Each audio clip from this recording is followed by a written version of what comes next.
Bismillahirrahmanirrahim. Terjemahan Al-Quran Surat Al-Baqarah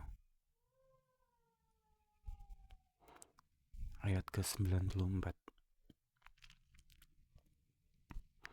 Katakanlah, Muhammad, jika negeri akhirat di sisi Allah khusus untukmu saja, bukan untuk orang lain, maka mintalah kematian jika kamu orang yang benar.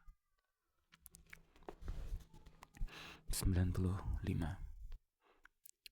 Tetapi mereka tidak akan menginginkan kematian itu sama sekali, karena dosa-dosa yang telah dilakukan tangan-tangan mereka, dan Allah Maha mengetahui orang-orang zalim. 96. Dan sungguh engkau Muhammad akan mendapati mereka orang-orang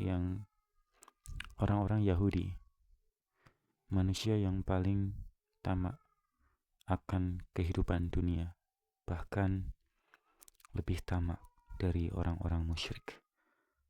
Masing-masing dari mereka ingin diberi umur 1000 tahun, padahal umur panjang itu tidak akan menjauhkan mereka dari azab. Dan Allah Maha melihat apa yang mereka kerjakan. 97. Tentang memusuhi Jibril berarti memusuhi Allah yang mengutusnya.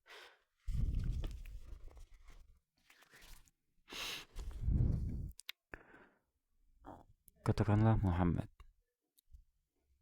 barang siapa yang menjadi musuh Jibril, maka ketahuilah bahwa dialah yang telah menurunkan Al-Quran ke dalam hatimu dengan izin Allah, membenarkan apa kitab-kitab yang terdahulu, dan menjadi petunjuk serta berita gembira bagi orang-orang beriman.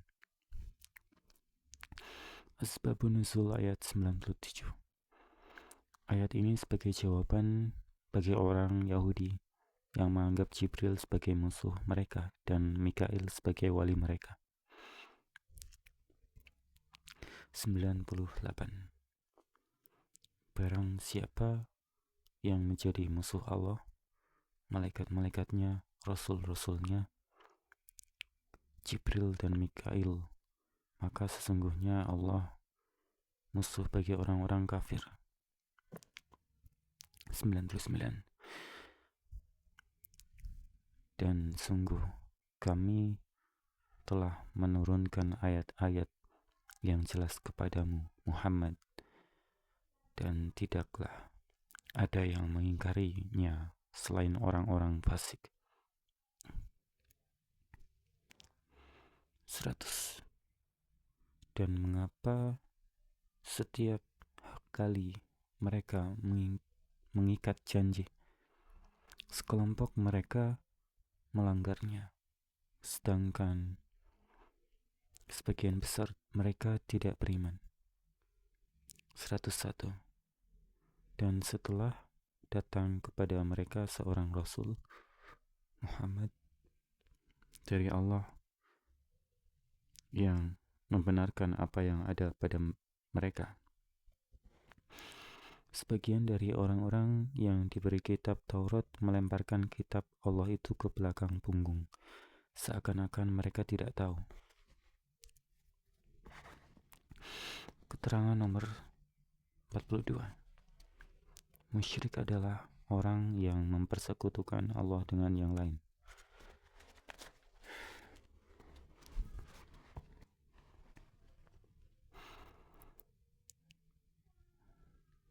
Ayat 102 tentang tuduhan orang Yahudi terhadap Nabi Sulaiman alaihissalam. Dan mereka mengikuti apa yang dibaca oleh setan-setan pada masa kerajaan Sulaiman. Sulaiman itu tidak kafir, tetapi setan-setan itulah yang kafir. Mereka mengajarkan sihir kepada manusia dan apa yang diturunkan kepada dua malaikat di negeri Babilonia, yaitu Harut dan Marut. Padahal keduanya tidak mengajarkan sesuatu kepada seseorang sebelum mengatakan, sesungguhnya kami hanyalah cobaan bagimu. Sebab itu janganlah kafir. Maka mereka mempelajari dari keduanya, malaikat itu, apa yang dapat memisahkan antara seorang suami dengan istrinya. Mereka tidak akan dapat mencelakakan seseorang dengan sihirnya kecuali dengan izin Allah. Mereka mempelajari sesuatu yang mencelakakan dan tidak memberi manfaat kepada mereka. Dan sungguh, mereka sudah tahu bahwa barang siapa membeli menggunakan sihir itu, niscaya tidak akan mendapat keuntungan di akhirat. Dan sungguh, sangatlah buruk perbuatan mereka yang menjual dirinya dengan sihir, sekiranya mereka tahu. 103. Dan jika mereka beriman dan bertakwa, pahala dari Allah pasti lebih banyak, sekiranya mereka tahu. Tentang ketidaksopanan orang-orang Yahudi terhadap Nabi dan sahabat-sahabatnya. Ayat ke-104. Wahai orang-orang yang beriman, janganlah kamu katakan ra'ina, tetapi katakanlah unzurna, dan dengarkanlah, dan orang-orang kafir akan mendapat azab yang pedih. 105. Orang-orang yang kafir dari ahli kitab dan orang-orang musyrik tidak menginginkan diturunkannya kepadamu suatu kebaikan dari Tuhanmu, tetapi secara khusus Allah memberikan rahmatnya kepada orang yang Dia kehendaki, dan Allah pemilik karunia yang besar. Al-Quran Text Message. Wahyu juga memiliki makna-makna lain, sebagaimana disebutkan di dalam Al-Quran. Antara lain adalah sebagai berikut. 1. Wahyu bermakna ilham yang secara fitrah diturunkan kepada manusia. 2. Wahyu bermakna ilham yang secara tabiat diturunkan kepada hewan. 3. Wahyu bermakna petunjuk cepat yang diberikan melalui bahasa isyarat. 4. Wahyu bermakna bisikan, godaan, dan tipu daya setan terhadap manusia. 5.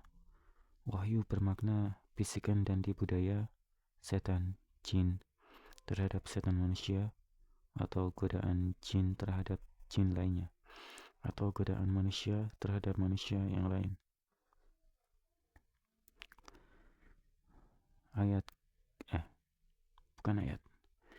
Nomor 6.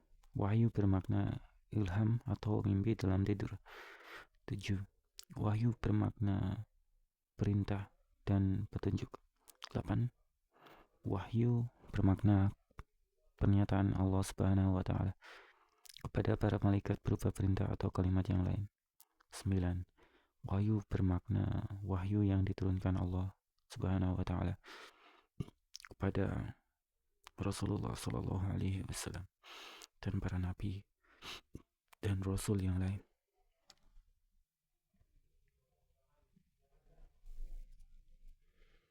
Keterangan nomor 43. Ra'ina artinya perhatikanlah kami, tetapi orang Yahudi bersungut mengucapkannya, sehingga yang mereka maksud ialah ru'una, yang artinya bodoh sekali, sebagai ejekan kepada Rasulullah. Itulah sebabnya Allah menyuruh sahabat-sahabat menukar ra'ina dengan unzurna, yang sama artinya dengan ra'ina.